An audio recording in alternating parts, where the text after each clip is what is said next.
Halo JP, selamat datang di Jingga Size. Nah, pada kali ini kalian ditemani nih sama host yaitu aku sendiri yaitu Ryan. Nah, di Jingga Size kemarin kita tuh sempat ngebahas soal basic agility. Di Jingga Size kali ini kita tuh bakal bahas lebih topik yang lebih seru dan gak kalah seru nih teman-teman, yaitu tentang career planning. Nah, kedepannya nanti aku bakal temenin kalian untuk membahas secara lebih lanjut dan juga tuntas mengenai career planning itu apa. Nah, pastinya nggak afdol kan teman-teman, karena di sini juga aku nggak sendiri. Aku juga ditemenin nih sama Kak Kolbi Azahra. Nah, jadi Kak Kolbi Azahra ini mungkin aku bisa jelasin sedikit ya teman-teman. Jadi dulu tuh Kak Kolbi itu juga alumni HI. Dia itu dulu tuh pernah menjabat sebagai presiden FVCI chapter Universitas Brawijaya. Saat ini juga Kak Kolbi aktif nih teman-teman sebagai Government and Stakeholder Relation Staff di Beri Harapan Indonesia dan juga Kak Kalbi juga punya nih teman-teman pengalaman luas dalam hal talent acquisition, employer blending, dan juga people development. Nah, Kak Kalbi juga pernah nih teman-teman. Kak Kalbi keren juga ya Kak, banyak banget nih. Perusahaan di FMCG seperti Nestle Indonesia, Sasa Yenti, dan lain-lainnya. Serta berkontribusi besar dalam menciptakan lingkungan kerja yang mendukung. Yuk, langsung kita sapa ya teman-teman Kak Kalbi. Kak Kolbi, apa kabar nih Kak Kolbi nih? Halo Ryan, Apa kabar, Kak? baik. Baik. Ryan gimana kabarnya? Alhamdulillah, syukur nanyain ya Kak. Kak Kolbi tadi gimana Kak? Perjalanan dari Kemang ya Kak? Oh enggak, dari Dari mana? Mampang. Oh, dari Mampang. Iya, aku dari Mampang. Ini kita pakai aku kamu lo gue. Aku kamu aja kali ya? Aku Oh, kamu aja ya? aku Ya kamu. kamu ya Kak. Oke deh. Gimana tuh Kak perjalanan dari sana ke sini? Lancar sih. Lancar? Soalnya belum jam pulang kantor tadi pas aku OTW jam 4-an. Gitu. Hmm, Kalau Ryan dari mana tadi oh, OTW-nya? aku jauh tadi Kak. Dari mana? Dari Malang langsung. Aku tadi dari BSD Kak. Dari BSD. Bukannya deket ya? BSD Bintaro. Nah, tadi tuh kita salah sedikit. Jadi kita ke Geraha dulu sebentar, dari Geraha. Oh, oke. Terus tiba-tiba naik tol. Karena lebih cepet. Oke. Ternyata lebih lama Kak, tolnya mahal juga tadi. Yaudah Kak, jangan ceritain sedih. Oh, yaudah. Turut berduka ya. Mungkin langsung aja kali ya Kak ya. Aku kasih pertanyaan nih Kak. Jadi Kak Kalbi kan dulu pernah punya pengalaman nih kayak di bidang HR function. Bisa nggak sih Kak kayak jelasin gitu Kak, apa sih career planning itu? Dan itu kenapa sih Kak penting banget untuk mahasiswa gitu? Oke, aku menjebak sedikit ya. Kalau Oke. menurut Ryan, kenapa penting career planning? Kenapa gitu? Oke, jadi gini ya, kalau menurut aku yang maksudnya nggak terlalu Iya, pro amat. Aku kan juga PSDM ya Kak. Jadi Oke. iya, jadi kan kalau misalnya yang aku pelajarin selama ini, kenapa penting itu ada kita harus punya career planning? Karena kan kita biar punya bayangan ke depan gitu. Kayak kita mau kerja sebagai apa, kita mau kerja mulai dari mana, mungkin magang dulu kah? Atau mungkin langsung jadi manajer walaupun nggak mungkin gitu. Ya gitu sih Kak. Nggak ada salahnya sih. Iya, nggak salahnya kayak. Bercita-cita. Nah, kalau Kak Kolbi sendiri gimana menurut Kakak? Oke. Dari yang Ryan jelasin sebenarnya udah benar ya. Jadi tuh kayak serangkaian usaha jangka pendek atau jangka panjang gitu ya, yang ingin kita lakuin untuk mencapai titik karir tertentu gitu. Even if sebenarnya karir itu sangat apa ya, changeable kan. Kayak misalnya mungkin banyak yang dari cerita-cerita dari teman-teman, misalnya sekarang dia kerjanya sebagai let's say di bidang sales gitu. Terus beberapa tahun kemudian dia mau coba ganti bidang gitu. Itu juga sebenarnya ya nggak apa-apa juga, tapi itu masuk ke dalam gimana orang-orang ini bisa planning karir mereka kayak gitu. Jadi kalau sebenarnya karir planning sebenarnya banyak banget ya caranya, enggak ada kayak metode atau cara yang satu yang benar atau satu jalan lurus kayak gitu. Karena misalnya gini, Ryan mau jadi dokter, gak mungkin dong ambil kuliah hukum. Tapi aku ini lagi Kak, pengen dokter dulu. Tapi nggak mungkin ambil teknik kan? Iya Kak. Iya kan, pasti ambilnya kedokteran kan. Jadi ada emang beberapa karir tuh yang emang linear gitu. Maunya jadi apa, jurusannya sejalan. Tapi kalau misalnya anak komunikasi misalnya, aku deh anak HI gitu. Ya anak HI jadi apa juga macam-macam gitu. Nggak semuanya jadi diplomat, nggak semuanya jadi apa ya? Ya nggak semuanya jadi diplomat gitu. Even if kalau misalnya dipikir anak HI nanti jadi diplomat gitu, yang enggak juga gitu. Jadi ada yang beberapa karir tuh yang enggak selalu linear gitu. Nah, kalau dari pengalaman aku sendiri itu sebenarnya kita harus brainstorming masing-masing kayak gitu ya. Jadi kayak sesimpel aku enjoy misalnya lagi aktif organisasi. Ryan ngerasa aku enjoy ngerjain apa sih? Misalnya aku enjoy handle people misalnya. Aku enjoy handle project misalnya kayak gitu. Bisa starting pointnya dari situ. Atau misalnya aku ngerasa kurang apa sih? Gitu. Jadi apa yang mau di develop dari Ryan yang menurut Ryan masih kurang, itu juga bisa starting pointnya dari situ. Jadi the art is in the process, asik. Jadi nggak ada incorrect way. Yang penting kayak gimana kita bisa apa ya, tahu dulu apa yang mau dikembangin atau apa yang kita suka kayak gitu. Baru kita nge-planning ke depannya. Oke. Gitu. Berarti sebelum aku rumusin lagi nih, berarti penting gitu ya kita tuh buat tahu gitu kayak kekurangan atau kelebihan diri kita sendiri dan juga minat dan bakat kita juga sendiri kan. Betul. Berarti menurut kakak sendiri gimana sih kak langkah-langkah yang bisa kita ambil nih untuk memahami apa yang benar-benar kita minati dan di bidang apa kita memiliki bakat? Apakah ada gitu kak kayak metode-metode tertentu untuk bisa kita bantu proses kita untuk lebih memahami diri kita sendiri gitu kak? Oke. Sebenarnya before jump into the steps ya, sebenarnya tuh ada beberapa hal yang harus diadres dulu mengenai karir planning sih sebenarnya ya sebelum kita masuk ke tahap-tahapnya tentang kenapa penting kayak gitu dari kacamata HR sendiri ya. Sebenarnya sekarang itu kalau teman-teman buka di LinkedIn, Indeed atau other job portals itu banyak banget job openings, banyak banget kandidat yang mendaftar, ya enggak? But we hardly get offered. Kita tuh jarang buat dapat offer gitu. Even aku kalau apply juga susah banget dapat offer gitu. Padahal kalau dipikir there are a lot of opportunities kayak gitu. Nah, even dari kacamata HR kalau aku nge-hire orang itu susah banget dapat right fit candidate yang aku mau. Misalnya udah ada nih kualifikasi orang yang mau aku hire, tapi orang-orang yang daftar itu enggak sesuai dengan kualifikasi yang aku mau kayak gitu. Jadi nge-hire orang juga enggak simple, and most of the time juga we found it really hard to close a position kayak gitu. Jadi kalau ini aku kasih perspektif HR-nya dikit ya. So career planning in this matter tuh really important. Biar kita sebagai candidate itu stand out, kita tahu apa yang company atau role ini cari. Jadi kita bisa nge-planning nih apa aja yang harus di-prepare kayak gitu. Jadi kita opportunity untuk di-hire itu juga bakal lebih tinggi kayak gitu. Terus career planning tadi udah aku mention ya. Jadi untuk mapping short term sama long term, enggak cuma tentang karir tapi learning sih. Banyak orang yang mikir kayak learning tuh berhenti pas kita kuliah, kelar kuliah kerja aja. Padahal enggak. Setelah dari kuliah tuh kita masih ada learning. Kenapa? Karena masih banyak banget soft skill, hard skill yang bisa dipelajarin, yang dibutuhin di dunia kerja yang enggak didapatin pas kita kuliah kayak gitu. Jadi di dalam career planning itu juga perlu, menurut aku ya, bukan hanya ngasih nge-mapping kita karirnya mau kemana, tetapi juga skill apa yang ingin kita dapatkan. Misalnya within 3 months from now, skill apa yang mau gue dapetin kayak gitu. Jadi kita tetap mendapatkan ilmu baru kayak gitu. Terus untuk for undergraduate sama freshman juga tuh penting untuk career planning, karena untuk mempersiapkan diri ketika udah di semester bisa magang atau udah lulus mencari full time kayak gitu. Jadi terutama untuk temen-temen undergraduates yang udah nggak ada kelas gitu ya, udah sibuknya skripsi, itu kan pas itu waktunya lebih luang untuk ambil magang, dan itu pasti sangat berguna untuk untuk life after graduate-nya kayak gitu. Gitu sih. Jadi dari itu dulu, karena ini sebenarnya salah satu key takeaways aku di Nestle.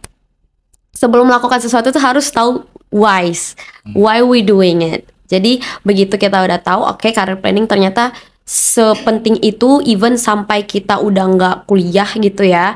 Career planning itu tetap penting kayak gitu. Gitu. Terus tadi apa pertanyaannya, langkah-langkah ya? Iya Kak. Oke. Langkah, kalau dari sekarang Ryan udah pernah memikirkan career planning belum? Udah Short sih, Kak. term. Langkah-langkah yang Ryan biasa ambil kayak gimana? Aku biasanya ningkatin soft skill aku sih, soft skill, hard skill. Nah, Oke. aku kan join tuh banyak organisasi kayak BEM, HIMA gitu-gitu. Dan itu sih salah satunya langkah-langkah yang aku lakuin. Oke. Kalau di BEM biasa kamu bagian apa? Aku seringnya acara mulu Kak dari dulu. Oh, anak acara, timekeeper. Iya Kak. Benar. Atau nggak PR deh itu dong. Oke. PR tuh berarti yang kayak ngekontak eksternal, kayak pembicara kayak gitu-gitu ya? Iya. Oke. Oke, sebenarnya itu benar sih career planning, tapi mungkin itu lebih ke mendapatkan skill ya yang Ryan cari gitu. Misalnya mungkin di kelas enggak mendapatkan ilmu PR gitu ya, tapi dengan join organisasi mau nggak mau harus explore gimana sih kalau mau approach misalnya pembicara dari government, dari NGO, itu pasti kan treatmentnya beda gitu ya. Nah, kalau langkah-langkah career planning, kalau dari pengalaman aku ya, it's really hard to define aku tuh mau jadi apa. Even pas aku detik-detik mau mau lulus kuliah pun aku masih nggak tahu aku mau jadi apa kayak gitu.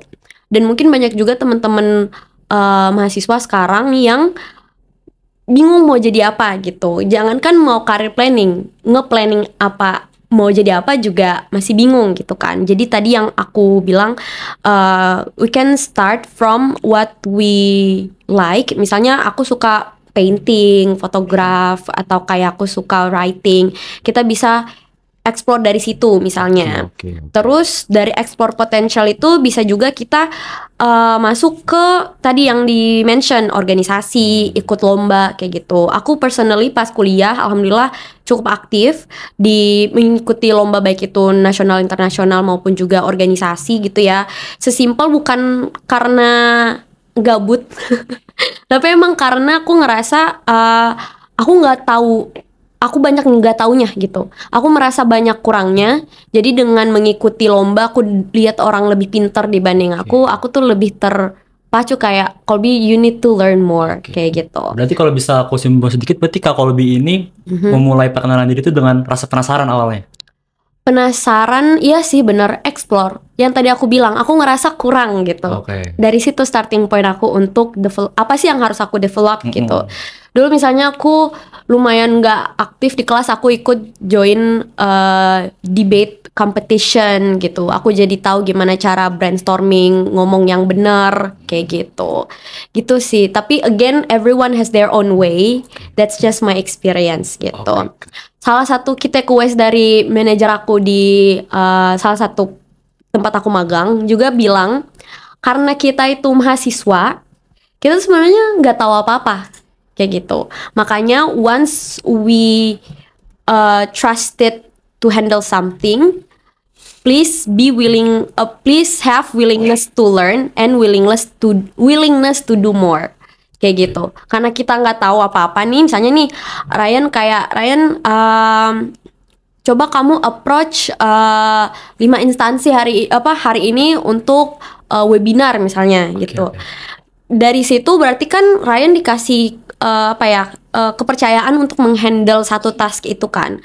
Nah dari situ Ryan harus logikanya harus willingness to learn sama willingness to do more gitu, going extra miles. Dan itu aku ngerasain banget karena dengan aku run extra miles, aku tuh belajar banyak hal. Aku mau nggak mau harus approach lebih banyak orang, harus belajar lebih banyak dari banyak orang kayak gitu.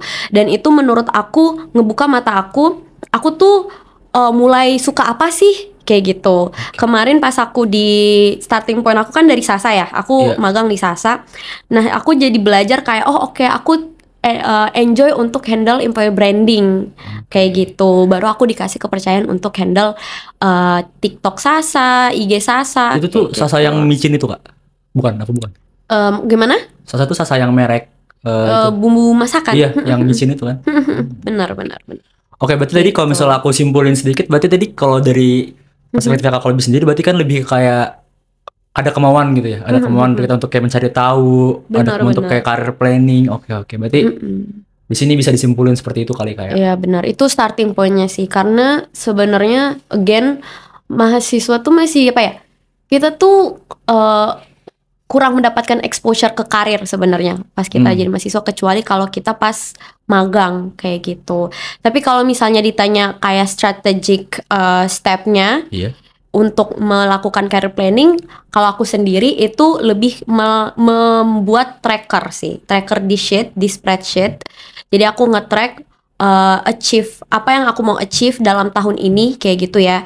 Terus courses apa aja yang mau aku enroll, yang aku mau ikuti. Kenapa? Karena mungkin teman-teman yang dengerin atau mungkin Ryan juga sendiri ngerasain motivasi itu datang di awal doang. Kita bisa jujur ya. Ya kan? Susah konsistennya. Iya, along the way tuh kayak udah sibuk main lagi, terus lihat temen-temen ikut FOMO, tapi malah ngikutin mereka, lupa sama apa yang mau kita maintain dari awal. Jadi sebenarnya tracker sheet itu membantu kita untuk dari pengalaman aku ya, untuk keep on track. Kalau misalnya aku lagi sering keluyuran lagi, aku buka sheet lagi, aku kayak, oh ya Colby, kamu punya mimpi yang harus dikejar, ada ini.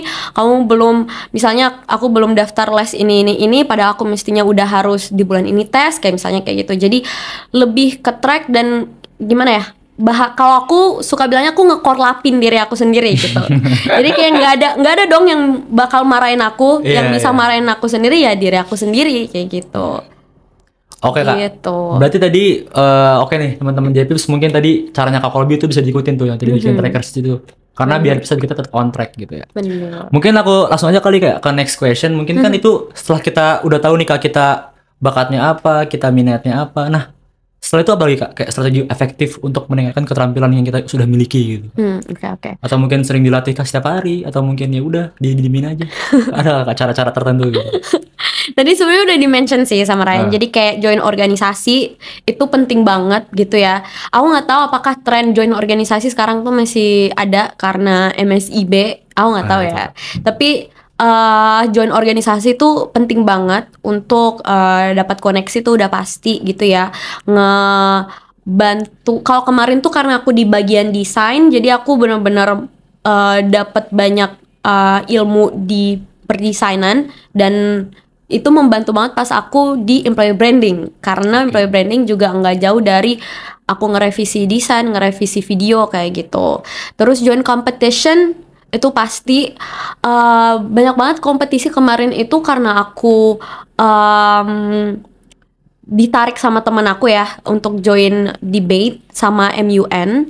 Jadi aku banyak belajar di debat sama MUN gitu, dan itu kepake banget sampai sekarang. Jadi kayak critical thinking, even untuk tulis jurnal pun itu tetap kepake ilmunya untuk brainstorming, research itu kepake. Terus yang paling penting juga tetap internship, apalagi sekarang kan udah ada MSIB ya, jadi lebih mudah aksesnya dan juga lebih mendapat dukungan dari kampus kayak gitu untuk magang aja gitu sih dari aku.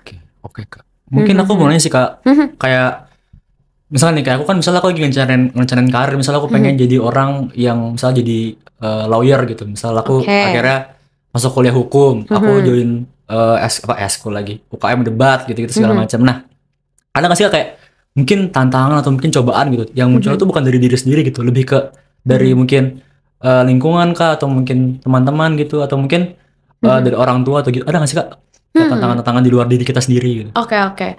Kalau kemarin aku pas tahun 2022 akhir, itu aku ingat banget, aku magang, aku skripsi, aku presiden organisasi all at once. Pusing tuh Kak. Lumayan, pengen jadi amuba rasanya. pengen 1000 bayangan Naruto. Jadi kayak jadi kemarin tuh apalagi masih periode apa sih namanya, transisi ya dari COVID. Jadi dosen aku tuh lebih pengen offline, bimbingan skripsi offline di Malang, tapi aku magang di Jakarta. Terus aku juga masih nge-handle organisasi gitu setengah periode. Nah itu aku yakin itu case-nya nggak terjadi di aku aja. Mungkin ada juga beberapa teman-teman mahasiswa yang mungkin di 3 organisasi. Aku Kak. Iya kan? Iya. Itu gimana? Udah Kak, jangan sedih Kak, ceritain nggak? Iya, terus belum lagi kayak mikirin, lagi teknik kan ada laprak-laprak ya nggak sih? Iya Kak. Ya Kak, aku kan? bercanda Kak, aku bukan teknik. Apa? Aku anak politik Kak. Iya, aku percaya lagi. Aku gampang diculik. Aku politik. Iya. Oke. Aku beneran percaya. Aku bercanda Kak. Oke. Jadi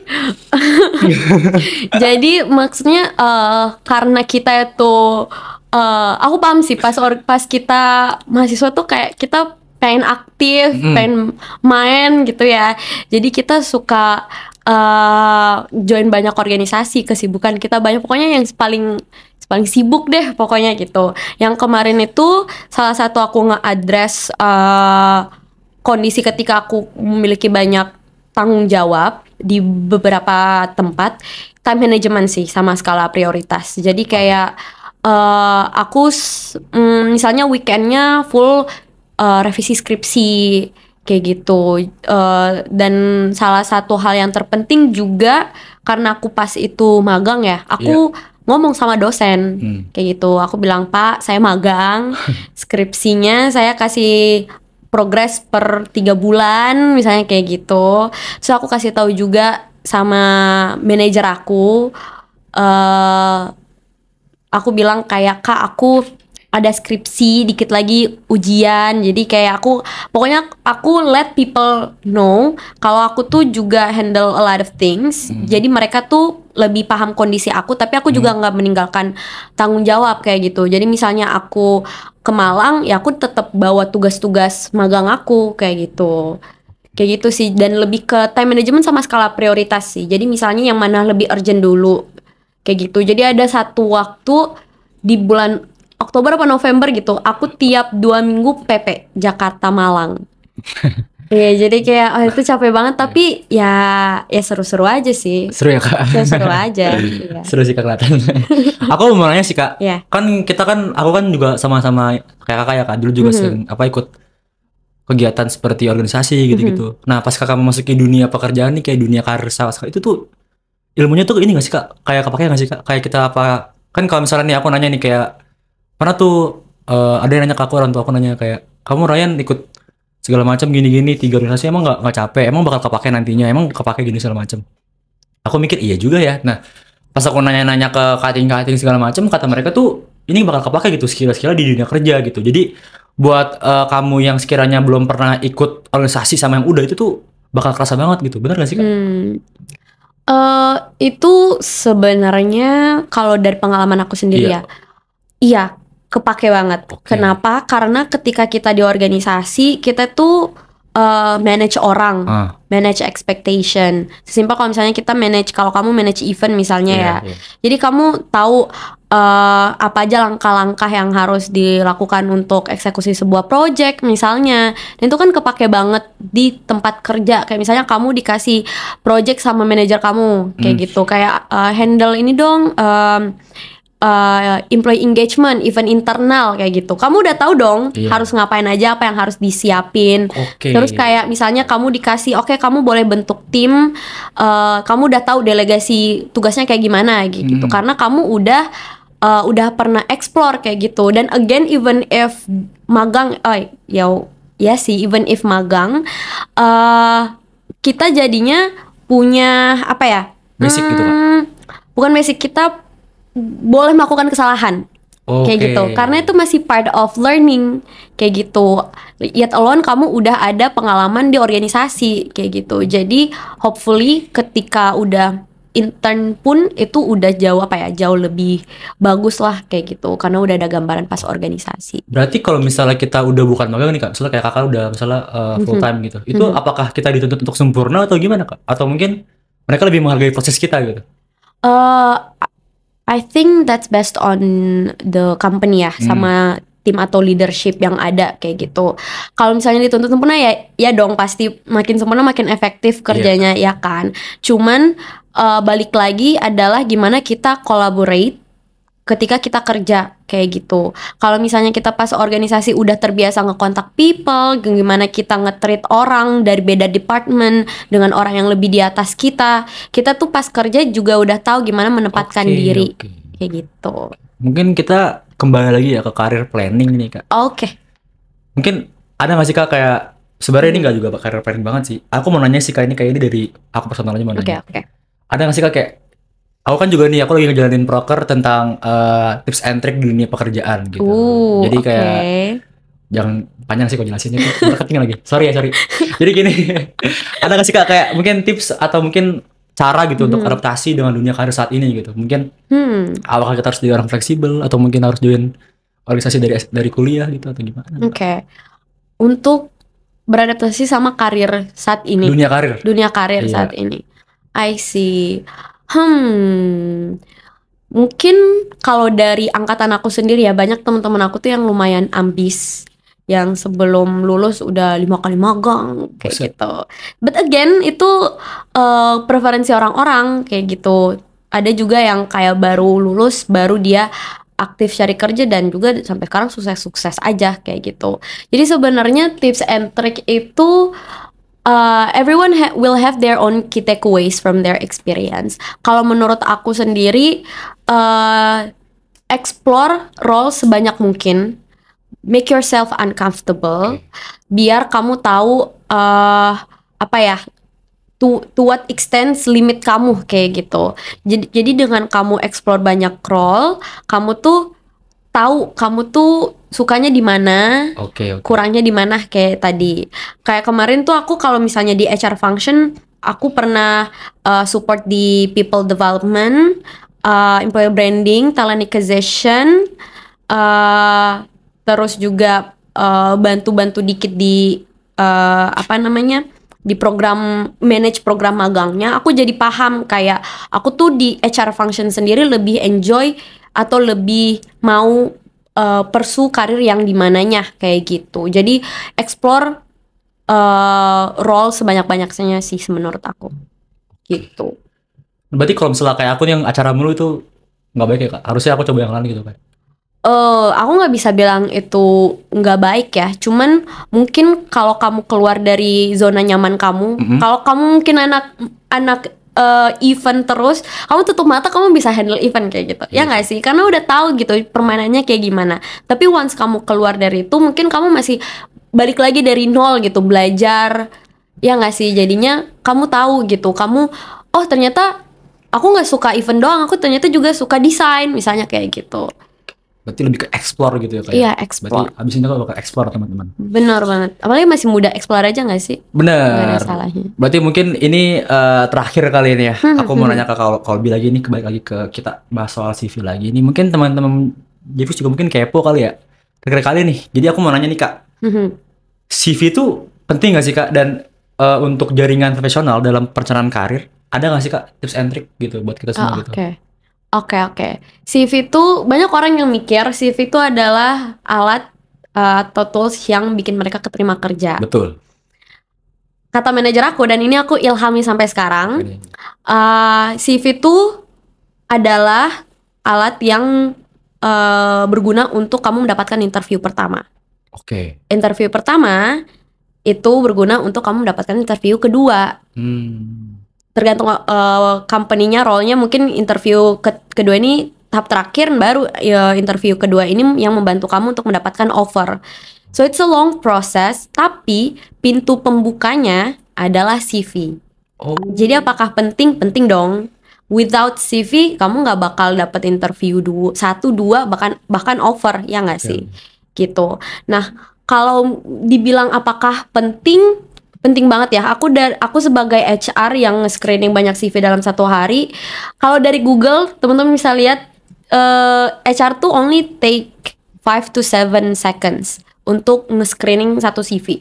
And it's true. Aku juga, karena banyak banget sih. Jadi kalau misalnya dibaca banget, itu capek banget.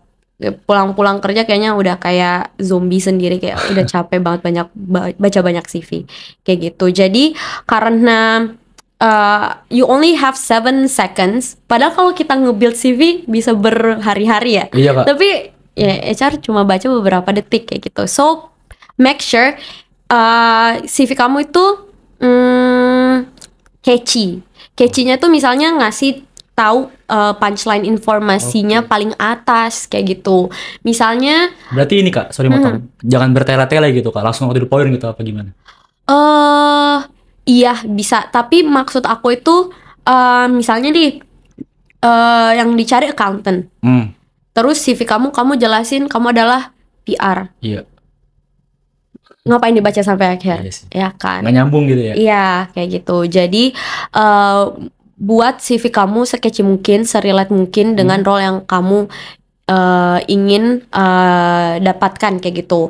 Salah satunya lagi itu bisa pay attention ke hierarki informasinya kayak gitu. Misalnya education, terus ke work experience, internship, terus ke organization kayak gitu. Misalnya kalau kamu merasa organisasi kamu lebih relate sama role yang ingin kamu daftari, berarti yang paling atas organisasi. Kayak nih aku nih Kak. Kalau misalnya education yang nggak relate, ngapain taruh di atas? Taruh aja paling bawah kayak gitu. Iya, aku kemarin bikin LinkedIn ini beneran Kak. Aku bikin 3 hari sekarang belum selesai. Ya kan, iya aku juga kayak gitu kok. Jadi kayak emang butuh banyak dedikasi waktu banget sih untuk nge-build. Tapi ya itu bakal terbayarkan kok. Okay. Terus mungkin ada satu poin lagi nih yang aku selalu bilang ke siapapun, ke teman-teman aku yang minta direvisi CV-nya misalnya ya. Ada formulanya. Okay. Jadi misalnya, jadi kalau Ryan pasti udah tahu ya, nama terus ada bullet points-nya gitu ya. Nah, tiap bullet point itu make sure ada formulanya. Yang pertama includes what you do in that role. Yang kedua itu achievement, dalam melakukan task itu achievement apa sih yang kamu raih gitu, yang bikin kamu tuh berbeda dengan kandidat lain. Yang ketiga adalah skill dari melakukan pekerjaan itu, skill apa yang kamu dapatkan atau skill apa yang terasah atau yang kamu pakai kayak gitu. Jadi do, achievement, skill. Dan itu ini dari salah satu manajer aku di Nestle sih ngasih tahu aku. Jadi kayak itu jadinya aku ngasih tahu juga teman-teman aku untuk meng-apply si formula ini di CV mereka. Oke. Gitu. Oke teman-teman, tadi mungkin kita udah bahas nih teman-teman dari mulai tadi tentang explore, terus juga kita penemuan jati diri juga, tadi juga kita bahas soal CV juga. Pokoknya intinya tadi tuh kata-kata itu tuh intinya kita harus sering explore kayak explore, terus juga bener. Aku banyak penasaran, mau juga gitu kan, kayak ada kemauan gitu. Nah mungkin ada nggak sih Kak kayak mungkin sepatah dua patah gitu closing statement yang bisa Kakak kasih untuk JPP sekalian? Aduh, oke. Kalau sepatah dua kata, mungkin dari berdasarkan pengalaman aku sendiri, mungkin beberapa teman-teman organisasi juga relate. Gaining your first internship itu susah. Untuk mendapatkan internship pertama itu, apalagi kalau misalnya kamu punya mimpi tertentu mau intern di perusahaan mana, itu susah banget. Aku jujur nggak dapat MSIB 2 kali. Oh iya Kak? Iya. Jadi kayak aku ngerasa kayak mendapatkan internship itu susah banget, tapi I keep sending my CV to a lot of company kayak gitu. Jadi saran aku adalah gak usah berkecil hati, gak usah menyerah gitu ya untuk menyebar CV. Tetap optimis, don't lower your dream, tapi escalate your value kayak gitu. Hopefully that work. Oke. Terima kasih mungkin Kak Colby untuk thank you Ryan. Yang bisa nanti di recap ya teman-teman, dipotong tuh dijadiin JJ di TikTok teman-teman. Waduh, jangan dong. Keren Kak. Boleh deh TikTok gue. Ya nanti ya teman-teman ya yang mau dipotong tuh boleh teman-teman, silakan. Aku takut banget. Bercanda Kak. Jangan. Takut nanti banget. Copyright lagi. Oke. Teman-teman, mungkin aku dari Ngesek sendiri mau bilang makasih banget ya Kak Colby ini udah sempat jauh-jauh dari apa tadi? Mampang ya Kak? Mampang ke Bintaro. Jam berapa ini sekarang? Oh udah. Pokoknya udah jam 3 subuh pokoknya udah Udah mau tidur habis jam itu. 6 sore pokoknya keren lah, respect Kak. Thank you mungkin juga juga Ryan for having me. iya Kak, aku juga mungkin sebagai divisi public relation dari TikTok sebagai host di sini mau makasih banget ke Kak Kolbi karena tadi ilmunya benar-benar daging dan juga buat aku juga itu sebuah apa ya pencerahan gitu, jadi nanti aku mungkin bakal sering eksplor ke depannya, nggak cuman stuck di situ-situ aja gitu. Benar banget. Oke, nah buat JPips nih yang masih semangat belajar dan mengembangkan diri, jangan lupa nih JPips untuk terus mengikuti Jingga Sites karena masih banyak topik-topik menarik lainnya yang akan kita bahas. Terima kasih banyak sudah mendengarkan. Semoga obrolan kita hari ini dapat memberikan manfaat. Oke, stay awesome JPips. Bye-bye. Bye bye semua. Dadah. Nonton ya. Ada habis.